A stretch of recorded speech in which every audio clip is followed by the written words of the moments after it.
नाज़रीन गिरामी, आपने शजरे गरकद के बारे में सुना होगा और ये भी जानते होंगे कि शजरे गरकद की यहूदियों के लिए क्या अहमियत है।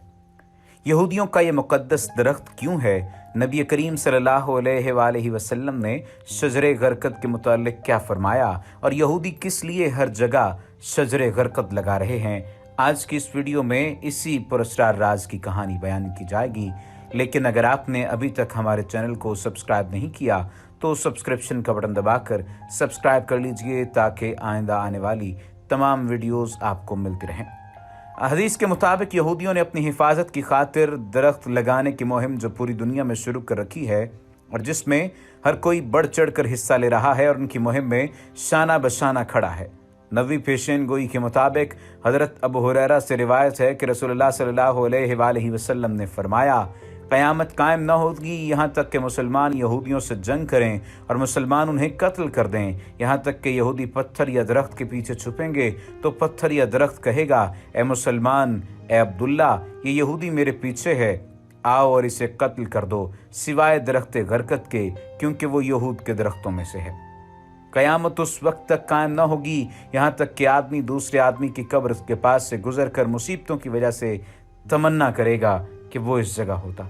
यहूदियों के स्कॉलर्स और मुहक्किक कुरान और अहादीस का मुतालिया करके अपनी तरक्की की राहें खोलते और मुसलमानों की कमज़ोरियों पर गिरफ्त करते आ रहे हैं। यही वजह है कि यहूदियों ने हदीस मुबारका पढ़ने के बाद गरकद को अपना पासबान शजर करार दे रखा है और इसकी काश्त को अपने लिए नेमत समझते हैं। यहूदी जानते हैं कि आकाए दो जहां हज़रत मोहम्मद मुस्तफ़ा सल्लल्लाहु अलैहि वसल्लम की ज़ुबान मुबारक से निकलने वाला हर लफ्ज़ सच्चा है और हर कीमत पर पूरा होने वाला है। चुनांचे यहूदी इस हदीस की रोशनी में गरकद की काश्त में लगे हुए हैं ताकि मुसलमानों से जंग के दौरान जब इस चीज़ की हर चीज़ पुकार पुकार कर कहेगी कि मुसलमान मेरे पीछे एक यहूदी छुपा हुआ है, इसे कत्ल कर दो, तो उस वक्त यही दरख्त गूंगा बनकर इसके पीछे छुपे हुए यहूदी की पनाहगाह बन जाएगा। यहूदी जानते हैं ऐसा ही होगा, ये मार्का होकर रहेगा। असल में दौर हाज़िर का सबसे बड़ा अलमिया ये है कि मुसलमान अपने ही दीन और किताब की तालीमात से नावाकिफ़ हैं। यही वजह है कि दीगर मज़ाहिब ने इन तालीमात की हक्कानियत को आजमाने के बाद इन्हीं का मुतालिया करके इन्हें कमज़ोर ईमान मुसलमानों के ख़िलाफ़ इस्तेमाल करना शुरू कर दिया।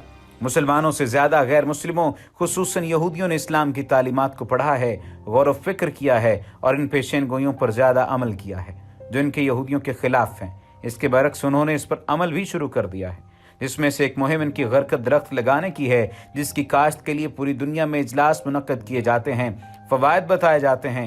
यहूदियों को मुसलमानों से इतना डर है कि शायद यही वजह है कि इसराइली हुकूमत पिछले 40 सालों से गरकद की शजरकारी में मसरूफ़ है। एक अंदाज़े के मुताबिक इसराइल में 2010 तक 24 करोड़ गरकद के दरख्त लगाए जा चुके हैं और इसराइल में चलने वाली ट्रेनों के अतराफ तकरीबन 30 से 40 किलोमीटर तक लाइन पटरी के दाएं और बाएं जानिब सिर्फ गरकद ही लगे हुए हैं ताकि जब फ़लस्तीन की जानिब से कोई रॉकेट या बम दागा जाए तो वे इससे बच सकें। इस शजरकारी मुहिम के पीछे एक मकसद तो ये है कि वो अपनी हिफाजत कर सकें और दूसरे ये कि जितनी ज़्यादा जगहों पर गरकद लगेंगे उतनी जगह या ज़मीन वो अपने कब्ज़े में कर सकेंगे। यहाँ एक बात मैं बता दूँ कि यह दरख्त मकबूजा बैतुल मक़दिस के जाफा दरवाज़े के बाहर भी बड़े पैमाने पर लगाया जा रहा है, जहां हज़रत ईसा अलैहिस्सलाम दज्जाल को कत्ल करेंगे और इस जगह एक एयरपोर्ट भी तैयार किया जा रहा है। पिछले 40 साल से इस शजरकारी की मुहिम तेज़ तो ज़रूर हुई है, लेकिन अगर तारीख़ पर गौर किया जाए तो पता चलेगा कि पिछले 100 बरसों से इस मुहिम को चलाया जा रहा है ताकि गरकद बाकी रहे और बाकी रखने के लिए यहूदी अपने त्योहारों के मौका पर एक दूसरे को गरकद का पौधा पेश करते हैं और ताकीद करते हैं कि इसे मज़ीद फैलाए। यहूदी अपने कामों में तो मसरूफ़ हैं ही, लेकिन सबसे हैरान कुन बात यह है कि दरख्तों की शजरकारी और काश्तकारी ऐसे ममालिक में बड़े पैमाने पर की जा रही है जहां मुसलमानों की तादाद ज़्यादा है, अक्सरियत में है, जिनमें इंडोनेशिया, मलेशिया, पाकिस्तान, अफ़गानिस्तान शामिल हैं, जहां दरख्तों का फैलाव तेज़ी से जारी है। और हमारे हमसाया मुल्क भारत की बात ले लीजिए कि जब से मोदी जी बरसर इक़्तिदार आए हैं वो यहूदियों के आला कार बन गए हैं और उनके इशारों पर नाचने वाली और हाँ में हाँ मिलाने वाली तंजीम RSS बजरंग दल ने यहूदियों के तमाम कामों का ठेका ले रखा है और गरकद की शजरकारी इतनी तेज़ी से अंजाम दी है कि सिर्फ महाराष्ट्र में ही 5 करोड़ गरकद के पौधे लगाने का टारगेट पूरा कर रही है, जिसमें से 3 करोड़ गरकद लगाए जा चुके हैं, जबकि राजस्थान में भी इतने ही गरकद के पौधे लगाए जाने हैं। इनसे अपनी दोस्ती को अटूट साबित करने के लिए अल गरकद नामी जिस दरख्त की शजरकारी के अलावा काश्त भी शुरू कर रखी है। इसी गरज से जहां इसराइल में गरकद नामी इस दरख्त की काश्त के लिए अवाम से फंड्स लिए जाते हैं, वहां इसको कपड़ों पर भी मुनक्कश किया जाता है। और अब तो नई बेराह नौजवान नस्ल बगैर तहकीक कुछ भी ओढ़ने बिछोने और पहनने के लिए पागल हुई जा रही है। गरकद दरख्त को मजीद मशहूर करने और आम करने के लिए कैफे प्रेस कंपनी ने गरकद के दरख्त वाली तस्वीर की टी शर्ट्स, मग्स, बटन, टोपियां और दीगर मसनूआत ऑनलाइन फरोख्त करना शुरू कर दी हैं। इसके अलावा ज्यूश नेशनल फंड की ज़ेर सरपरस्ती ALC अमेरिका इदारे USAID के ताउन से इसे लगाने का काम किया जा रहा है। इस तंजीम ने किताबचा भी तबाह किया था जिसमें लिखा था और यहूदियों को एक खूबसूरत तहरीर के साथ हिदायत दी थी, और जब तुम घर लौटो तो दरख्त लगा कर लौटो। सेव दी गरकद ट्री का नारा भी इन्होंने दिया था। वाज़ेह रहे कि इस तंजीम का इसराइली मिल्कियत में 31% हिस्सा है। गरकद दरख्त को अंग्रेजी में बॉस्ट्रोन या बॉक्स थ्रोन कहते हैं और यूनानी नाम लीसियम से जाना जाता है। लीसियम की तकरीबन 70 अक़साम है और इनमें लीसियम शावी नामी किस्म मुत्तहिदा अरब अमारात में कसरत से पाई जाती है। यही किस्म मदीना मुनव्वरा में भी पाई जाती थी, ताहम पहले अल्लाह के रसूल सल्लल्लाहु अलैहि वसल्लम ने इसे ख़त्म करवाया था। बाद में फिर सऊदी हुकूमत ने इसका भी सफाया करवाया। ये दरख्त 4-5 या ज़्यादा से ज़्यादा 6 फीट ऊंचा होता है।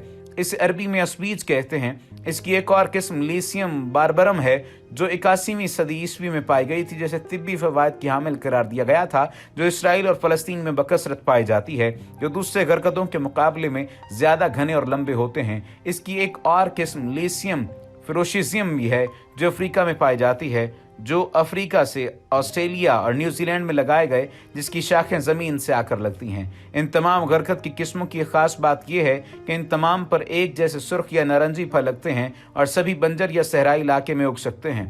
चूँकि ये दरख्त आम झाड़ियों की तरह नजर आते हैं, इसलिए आम लोग इसकी पहचान नहीं कर सकते। ताहम इसके चेरी जैसे खूबसूरत फल आने के बाद ही समझ में आता है कि ये क्या है। ज़राए के मुताबिक ईसाई मशीनरियों की मदद से अफगानिस्तान और दीगर पथरीले इलाकों में वाक़ बाशिंदों को ये बावर कराया गया कि इस जंगली चेरी के दरख्त हैं और इसे पानी की भी ज़रूरत नहीं, इसलिए ये रेगिस्तानी और पथरीली ज़मीन पर भी ज़्यादा तेज़ी से काश्त हो जाती है। अब सवाल ये है कि इन 5 अक़साम में से यहूदी सबसे ज़्यादा कौन से किस्म लगा रहे हैं, तो इसका जवाब यहूदियों की तंजीम की ख़ास किताब में मिला कि मकबूजा फ़लस्तीनी इलाके और इसराइल में लीसियम शावी की तादाद में तेज़ी से इजाफा हुआ है और वो यही पौधा लगा रहे हैं जिसे अल्लाह के रसूल सल्लल्लाहु अलैहि वसल्लम ने जन्नतुल बकी से तलब किया, उखाड़ फेंका था। इसी मुनासबत से मैं आपको बता दूं कि जन्नतुल बकी का असल नाम भी बकीउल गरकद इसीलिए है कि जिस जगह ये कब्रिस्तान है वो पहले गरकद की झाड़ियों का खित्ता था। बहरकैफ इसराइल इस वक्त पूरी दुनिया में अपने पासबान दरख्त गरकद लगाने के लिए कमर कस चुका है, क्योंकि वो अपने इत्कादात से ज़्यादा इस्लाम की सच्चाई को मानता है। वाज़ेह रहे कि इसराइलियों ने अपने तमाम तर सफारत खानों में गरकद के दरख्त लगाए हुए हैं। उनका यह ख्याल है कि जब भी उनके सफारत खाने पर हमला होगा तो कुछ भी उनको नुकसान नहीं पहुंचेगा अगर वो गरकद के दरख्तों के पीछे छुप जाएंगे। तो फ़लस्तीनी उलमाए कराम का कहना है कि बिलखुसूस इसराइल में बड़े पैमाने पर गरकद लगाकर यहूदियों ने नबी करीम सल्लल्लाहु अलैहि वसल्लम की पेशगोई का वक्त करीब कर दिया है। खैबर में शिकस्त खाने के बाद से अब तक उनके पास न कोई मुल्क था और ना ही फ़ौज, लेकिन 20वीं सदी में उन्होंने पहली मरतबा एक मुल्क हासिल किया, जबकि दज्जाल का खात्मा भी बैतुल मक़दस में होना है और मुमकिन तौर पर वो यहूद से होगा। तो हमें चाहिए कि हम रसूल की पैरवी करें, यहूदियों की मुखालफत करें और उनकी किसी भी गैर महसूस और ना चाहते हुए भी उनकी मदद न करें, इससे परहेज़ करें। अल्लाह सुब्हाना व तआला हमें इकट्ठा होने की तौफीक अता करे, हमें इस्लामी तालीमात से आरास्ता होने के साथ साथ हालात हाज़रा से भी वाकिफ़ रहने की तौफीक अता करे। वमा अलैना इल्लल बलागुल मुबीन।